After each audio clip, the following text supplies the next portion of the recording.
A reencarnação, também conhecida como pluralidade das existências, ou a lei das vidas sucessivas, ou ainda paligênese, é um dos 5 princípios básicos da doutrina espírita.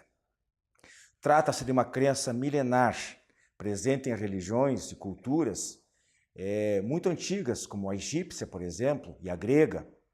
Mas desde então, e também, e muito fortemente, no Oriente ainda hoje, entre budistas e hinduístas principalmente. No Brasil faz parte do conjunto de crenças do Espiritismo, da Umbanda e dos Rosacruzes.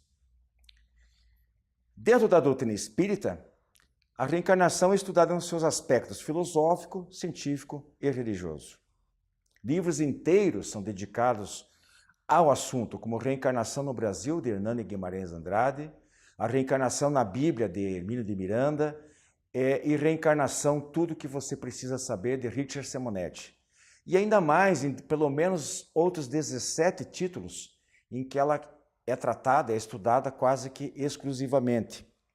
Mas também presente em quase todos os cerca de 3.500 títulos espíritas de outros gêneros, como romances, contos, dissertações, poesias, mensagens, vida no além. Em todas elas, romances psicografados ou não, né, diga-se de passagem. E que a reencarnação é tratada em um grau maior ou menor.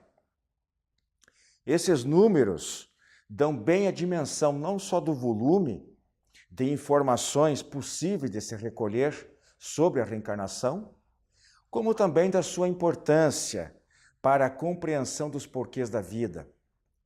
A justiça divina, através da lei de causa e efeito, ou do karma, questões das enfermidades e principalmente das relações interpessoais, familiares, etc.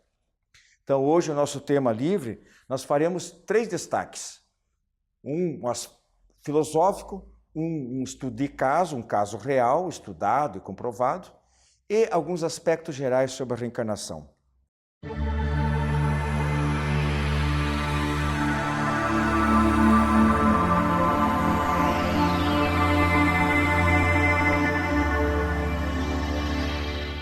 Amigos do Diálogo Espírita, estamos iniciando o seu tema livre de hoje. E como eu coloquei na nossa abertura, nós vamos falar hoje sobre reencarnação com 3 destaques. O meu destaque passa por uma reflexão filosófica, através da qual, por um impositivo da lógica e da razão, nós chegamos à conclusão de que a única explicação plausível para uma série de fatos da vida do ser humano na Terra é a reencarnação. Pela reencarnação, a individualidade criada por Deus assume sucessivas e diversas personalidades, tal como um ator que representa, assume muitos papéis durante a sua carreira profissional e ainda assim permanece com a sua identidade pessoal.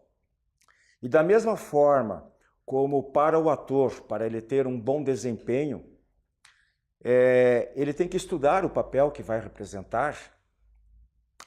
Cada espírito, em cada reencarnação, submete-se a um conjunto de experiências e aprendizados. Em muitas ocasiões, tem que repetir várias vezes, tal como o ator também tem que passar pelos ensaios, por toda a repetição das suas falas, para decorar as suas falas, e também as gestuais que ele vai apresentar no desempenho do seu papel. Só assim o espírito conseguirá progredir moral e intelectualmente. Estritamente do ponto de vista filosófico, só a reencarnação é capaz de solucionar os graves problemas existentes de diferenças entre as pessoas. Porque nós encontramos no nosso dia a dia muitas diferenças que, inclusive as outras religiões, não conseguem apresentar explicações satisfatórias. Exemplifiquemos aqui, por exemplo, as diferenças físicas. Por que uns nascem saudáveis e outros com doenças congênitas, por exemplo. Deus é justo ao pôr no mundo pessoas, alguém que vai crescer saudável, que vai ver, ouvir, falar, e ali pertinho, ao lado, alguém privado de algumas dessas possibilidades, ou alguém, por exemplo, com a síndrome de Down, onde é que ficaria, neste caso, a justiça divina? Explicações médicas à parte, por que Deus permite, né, essas anomalias, aparentes injustiças? O que cada um fez ou deixou de fazer para, de tão diferente, se ele acabou de nascer? As outras religiões não têm essa explicação, as outras filosofias não têm essa explicação. Só a doutrina espírita apresenta, de uma maneira categórica, racional. E essa, com certeza, explicação que a doutrina espírita oferece está em outras vidas. Diferenças intelectuais. Qual a explicação para os superdotados, os pequenos gênios que assombram em áreas diversas do conhecimento, nas áreas das artes, nas ciências, na matemática, ou aquelas que conseguem falar muitas línguas? Quando que elas aprenderam? Se elas são crianças de tenra idade. Em compensação, aqueles que nascem com déficits mentais, distúrbios vários, ou que mesmo sem motivo algum aparente, ao longo da sua existência, tal como algumas das doenças físicas, acabam desenvolvendo certos distúrbios, certos transtornos, como a esquizofrenia, ou outros transtornos. As diferenças sociais e econômicas. Por que alguns nascem em berço de ouro, ou ao menos em famílias abastadas, que podem suprir as necessidades com relativo conforto para as crianças que reencarnam, nascem naqueles lares, né? E outros em extrema pobreza? Será que é justo por parte de Deus dar a 2 de seus filhos tratamento tão desigual, destinos tão diferentes? A uns as facilidades todas e a outros somente dificuldades e privações? Cada pai e cada mãe não deseja o bem-estar dos seus filhos, de todos os seus filhos, e não repartem o pão por igual? Porque Deus, que é perfeito, sábio e bondoso infinitamente, vai agir de maneira diferente? E finalmente as diferenças morais que a gente poderia citar aqui. Por que nós encontramos ao longo da história da humanidade personalidades como Átila, como Gengis Khan, como Calígula e Nero na antiga Roma, ou como Hitler, e ao mesmo tempo sublimes exemplos de vida, de amor ao próximo, como Francisco de Assis, Madre Teresa de Calcutá, Irmã Dulce, Chico Xavier e tantos outros que menos ostensivos, menos conhecidos, mais no anonimato, mas que fazem tanto bem à humanidade. Deus criaria e mandaria à terra anjos e monstros? Com que finalidade? E novamente, cadê a sua bondade, o seu amor aos seus filhos, se ele é o Criador de todos? A explicação está na reencarnação. Muito bem, feita a minha parte, eu passo a palavra agora para a Rose e para o Joilson, que vão fazer agora um enfoque diferente sobre a reencarnação. Rose, por favor. A reencarnação tem tantos aspectos. É conhecida desde a mais alta antiguidade por diversos povos. Entretanto, era conhecida em círculos pequenos. Não era divulgada ao povo. A vantagem da doutrina espírita é que ela é divulgada publicamente a todos que a querem estudar e se fundamenta em bases mais racionais, não místicas mais. E na atualidade nós temos uma vantagem a mais. Muitos pesquisadores se debruçam sobre o tema. Nós temos o Dr. Ian Stevenson, temos o Dr. Ramendra-Nath Banerjee, temos tantos brasileiros, cientistas também, pesquisadores, Hermínio Miranda, né, Wilson, que pesquisou casos de reencarnação. E desses casos, eu me lembro do caso da Heather Whitehome. Heather nasceu doente. Desde pequena com erupções de pele, alergia, depressão, tinha uma espécie de eczema dentro da garganta, na laringe, na faringe. Tinha problemas terríveis de saúde. Tratou-se com dezenas de médicos. Nada resolvia. Ela tinha alergia, além de tudo, aos medicamentos e não podia tomá-los porque tinha crises que punham em risco a sua vida. Tinha, além disso, grandes dificuldades de relacionamento com a mãe. Ela e a mãe disputavam tudo dentro de casa. O que uma achava, a outra discordava. O que uma queria, a outra queria também. Era uma relação muito conflitante. Depois de muitos anos de desespero, buscando uma melhora, uma solução para o seu caso, ela chegou a ser tratada pelo pesquisador Dr. Joel Wilton. Dr. Joel, o que fez? Fez hipnose com ela, submeteu a sessões de hipnose depois de algum tempo de tratamento e fez uma regressão de memória porque nada mais resolvia. Não é que todo mundo tem que fazer regressão se tem problemas, mas o problema dela era insolúvel, ela foi buscar uma solução possível. Quando ela fez a regressão, ela começou a relatar que ela tinha sido Isabel Drummond, tinha morado na Inglaterra, era herdeira de pais que morreram cedo, era órfã, e era uma pianista exímia. Aos 19 anos, ela foi para Nova York para aperfeiçoar seu talento e começou a dar concertos.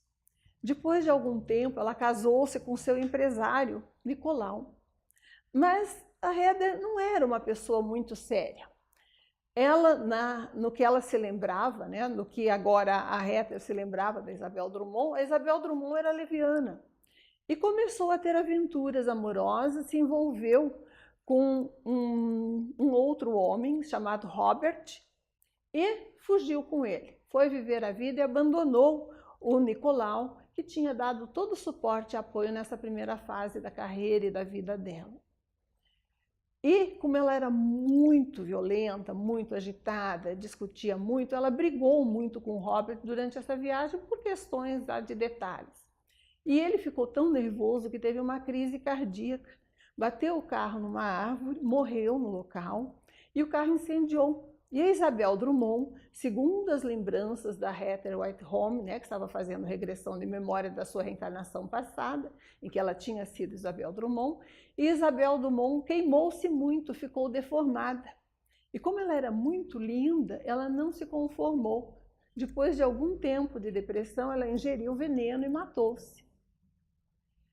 Ela lembrou também de uma outra vida anterior a essa ainda, nessa regressão feita.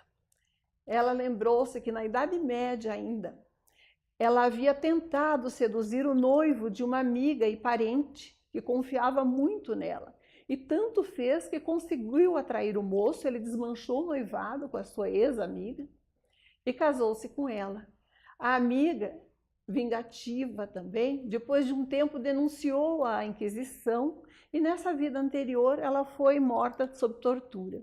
Ela lembrou, então, a Heather dessas duas reencarnações passadas sob hipnose no tratamento do Dr. Joel Wilton. Está no seu livro a respeito do estudo dos casos do espírito.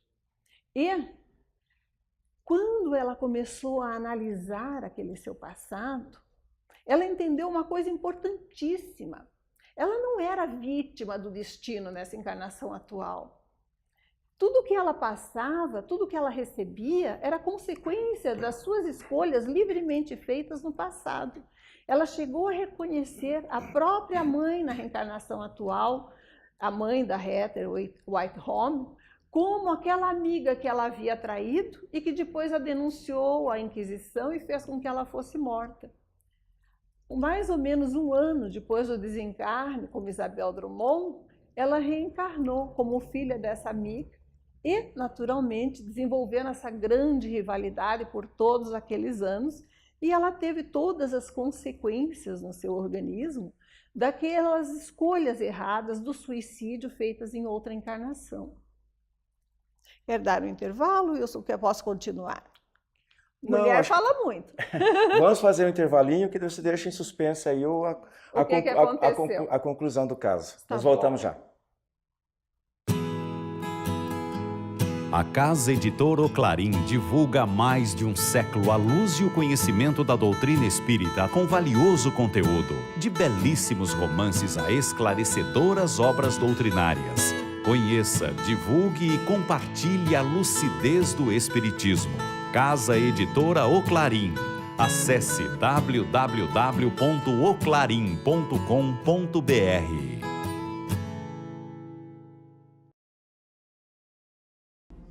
As encadernações da revista Ser Espírita, um acervo para o presente e para o futuro. As encadernações da revista Ser Espírita organizam e protegem os resultados do estudo e das interpretações mais recentes sobre os princípios fundamentais da doutrina espírita, à luz da filosofia, da ciência e da religião. Cada encadernação contém 6 edições, das 30 unidades publicadas até o momento. Você agora pode adquirir a coleção da revista Ser Espírita, contatando www.livrariaserespirita.com.br. Amigos, estamos de volta com o nosso tema livre de hoje, falando sobre reencarnação. E a Rose aqui vai concluir o estudo de caso que ela nos trouxe hoje, muito interessante. É muito interessante mesmo. A Heather Whitehall lembrou das suas existências passadas e entendeu que aquilo que ela havia livremente escolhido para si mesma é que tinha causado aquela necessidade de sofrimento e desajuste físico na vida atual, desajuste físico, emocional na relação com a mãe. Ela entendeu que aquela competição que ela tinha com a mãe desde pequenininha estava radicada no passado distante, quando ela mesma havia seduzido, na época então, o noivo da sua amiga. A mãe fez com que ela morresse na fogueira da Inquisição e praticamente lhe devia uma vida. Ela nem deveria existir, na verdade, a Heather Whitehall. Por quê? Porque se ela tivesse levado até o fim a sua existência como Isabel Drummond, ela teria tido maior sucesso como concertista e teria sido uma artista de pleno respeito, se ela não tivesse se entregue a um caminho que não estava na sua programação, não tivesse feito as escolhas erradas. A mãe, então, de um certo sentido, lhe devia uma vida e ela conseguiu reencarnar, já um ano depois do seu desencarne pelo suicídio, como filha dela, dessa antiga inimiga. E ela começou a analisar, junto com o pesquisador Joel Wilton, as consequências desse conhecimento. Ela entendeu que se ela tivesse feito as coisas corretamente, ela teria vivido até uma idade avançada como uma artista famosa com pleno sucesso, ainda no corpo, na condição de Isabel Drummond. Mas com o suicídio, ela mudou todo o seu planejamento.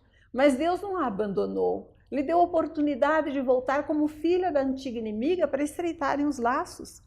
E à medida que ela foi entendendo e se desapegando, deixando de ser egoísta, maledicente, tão triste, só vendo revolta nas coisas que a cercavam, ela entendeu que não era vítima, ela era autora do seu destino. Quando ela assumiu os passos, o guia da sua própria vida, ela começou a melhorar. E com a sua melhoria, com a sua melhora, ela foi se equilibrando, a saúde foi melhorando, aquelas erupções que ela tinha, resquício das chamas com que havia desencarnado, foram desaparecendo. Começou a se dar melhor com a mãe, embora as dificuldades naturais, e tornou-se novamente uma artista famosa, não mais como concertista, mas como desenhista de joias, e dedicou-se à fotografia. Os trabalhos dela estão publicados e teve muito sucesso na nova encarnação. Qual foi a condição dela? Ela entendeu a justiça divina, entendeu que não era vítima, era autora do seu destino e que podia mudá-lo também a partir dali. Isso que foi o mais importante do caso da Heather. Ótimo, excelente. Agora o Joilson tem a sua contribuição, Joilson, em relação à reencarnação, depois dessas duas explanações aí. Qual o aspecto relevante aí que você gostaria de tratar? Então, aí nós vamos observar, dentro do que o Wilson comentou, dentro do caso magnífico que a Rose acabou de falar, a questão da evolução do ser, né? Percebam que a reencarnação, ela nos dá essa oportunidade.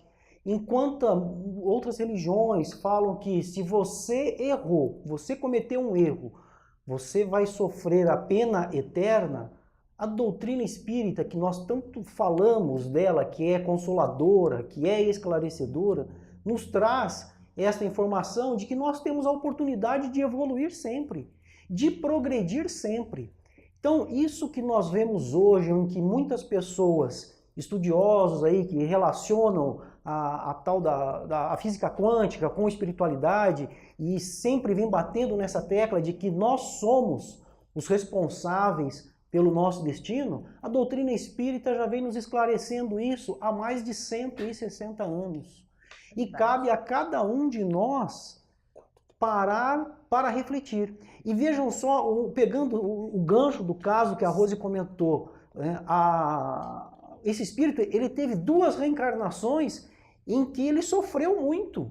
Quer dizer, que ele cometeu erros. E na terceira reencarnação que ela veio ter esses problemas todos de saúde. Então, ou seja, Deus nos dá uma oportunidade. Você não aproveita essa oportunidade. Aí depois ele te deu uma segunda oportunidade, cometeu erros de novo. Só quando a pessoa tomou consciência dos erros que vinha cometendo, então aí ela passou a ter essa compreensão maior e a tomar as rédeas da sua própria vida. Então, por isso nós falamos também que nós ou aprendemos pelo amor, ou aprendemos pela dor. Cabe a cada um de nós. E quanto antes nós tomarmos essa consciência dessa evolução, que nós somos os responsáveis por tudo que nos acontece. Não é quando eu deixo de receber uma promoção, não foi porque alguém me puxou o tapete, não foi porque o meu chefe não gosta de mim, não me promoveu. Com certeza tem uma explicação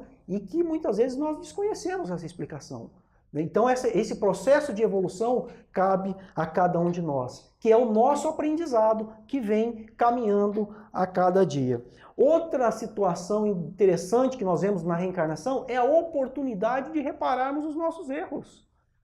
Quando nós cometemos um erro, nessa encarnação mesmo, seja com um parente, com um familiar, um amigo, poxa, a gente fica com aquele sentimento de culpa, né? Poxa, o que eu posso fazer para reparar o que eu fiz?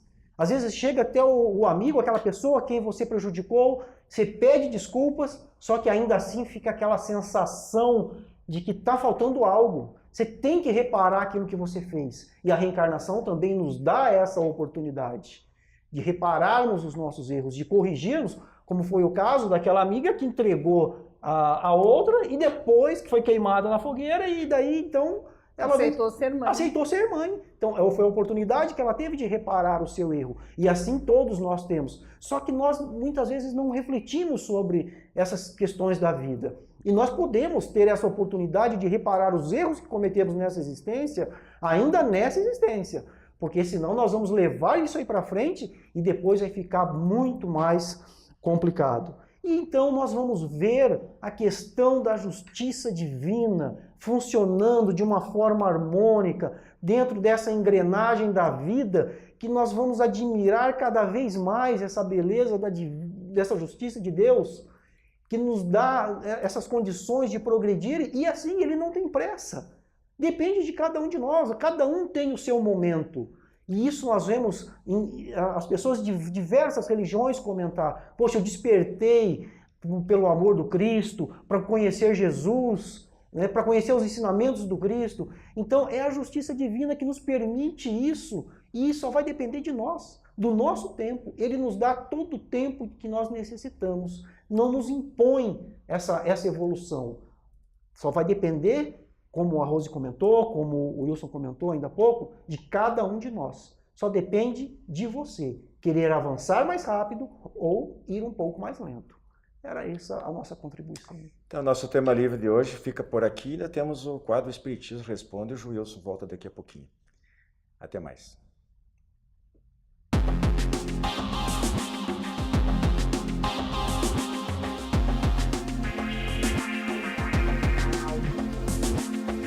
Prezados amigos, no quadro O Espiritismo Responde, temos 2 questões. A primeira, uma criança, né, que desencarna em tenra idade por um acidente, uma criança de 11 anos, né, o que acontece com ela? Será que ela é socorrida na mesma hora? O que acontece com essa criança? O nosso entendimento é de que ela é sim socorrida. Também vai cair, algumas pessoas vão dizer assim, mas dependendo do espírito, pode ser que ela não seja socorrida na mesma hora. Só que nós temos que lembrar que nesta encarnação, aquele espírito, ele ainda está vivenciando essa experiência infantil, né, de adolescente. Ele ainda está nessa experiência. E ele chega do lado de lá, não é porque ele chegou do lado de lá que desencarnou, que então ele vai tomar consciência de que é um espírito já milenar e vai tomar uma forma adulta. Tem que ser um espírito muito evoluído já para ter essa consciência, para ter, digamos assim, esse preparo e essa mudança tão rapidamente. Normalmente, eles permanecem sim como crianças, como adolescentes e são socorridos. Muitas vezes os parentes, os avós já vêm auxiliá-los. E todos aqueles espíritos que auxiliaram no seu processo de reencarne são os que também vão ajudá-lo no processo do desencarne. E vão lá e vão ampará-lo, vão orientá-lo para que ele então continue o seu processo de evolução. Aí vem uma situação muito importante que é a questão dos pais. E isso também é algo que eu vou falar aqui que é muito difícil. É muito difícil para um pai, mesmo aqueles que têm compreensão da doutrina espírita, né, não sentir, né, a falta do seu filho querido. Imagine aquelas pessoas então que não têm essa compreensão que a doutrina espírita nos traz, este consolo que a doutrina espírita nos traz. É muito mais difícil. E pelo seu sofrimento, muitas vezes eles acabam prendendo os filhos no terra a terra. E isso faz com que essa criança então venha a sofrer, porque ela quer falar para o pai, para a mãe, que ela está bem onde ela está, que ela tem amigos, que ela já encontrou com o avô, com a avó, só que não consegue, porque ela está numa outra dimensão da vida. E então é necessário que os pais façam as orações para que os filhos então sigam o seu caminho. Mas ele é socorrido? Sim, ele é socorrido. A nossa segunda questão diz assim: qual é a diferença entre centro espírita de mesa e centro de umbanda? Aí nós vamos encontrar, assim, na própria questão já tem praticamente 2 erros, né? Centro espírita de mesa branca, como dizem, não existe. O que existe é um centro espírita. Né? Algumas pessoas costumam denominar, mas é um centro espírita kardecista. É um centro espírita. Não existe centro espírita kardecista, existe o centro espírita. Né? A mesa é branca porque colocaram uma toalha branca sobre a mesa, mas podia ser uma toalha azul, uma toalha verde, qualquer outra cor. Não faz diferença a cor da toalha que se coloca sobre a mesa. Mas, no popular, as pessoas costumam ter essa dúvida, né? Centro espírita de mesa branca, centro espírita kardecista, centro de umbanda, né? Centro espírita de umbanda, centro espírita de umbanda, não é assim centro espírita de umbanda, é terreiro de umbanda. Esse é o nome correto até onde nós sabemos, amigos nossos que são umbandistas, irmãos nossos umbandistas, que eles falam, não, é terreiro de umbanda, porque a tradição traz essa referência de que as coisas aconteciam num terreiro. Então, por isso que se chama terreiro de umbanda. Então, é centro espírita, aí algumas pessoas definem como kardecista ou não, mas não existe, é centro espírita apenas, né? E os trabalhos mediúnicos ocorrem ao redor de uma mesa, não precisa ter a mesa, né? Pode fazer uma roda ali entre as cadeiras e a comunicação ocorrer ali, né, entre as pessoas, não precisa nem ter a mesa. Né? E terreiro de umbanda, que é onde acontecem as giras, a cantoria, né, os pontos, né, como eles dizem, né, os pontos cantados, e ali ocorre também todo um trabalho mediúnico.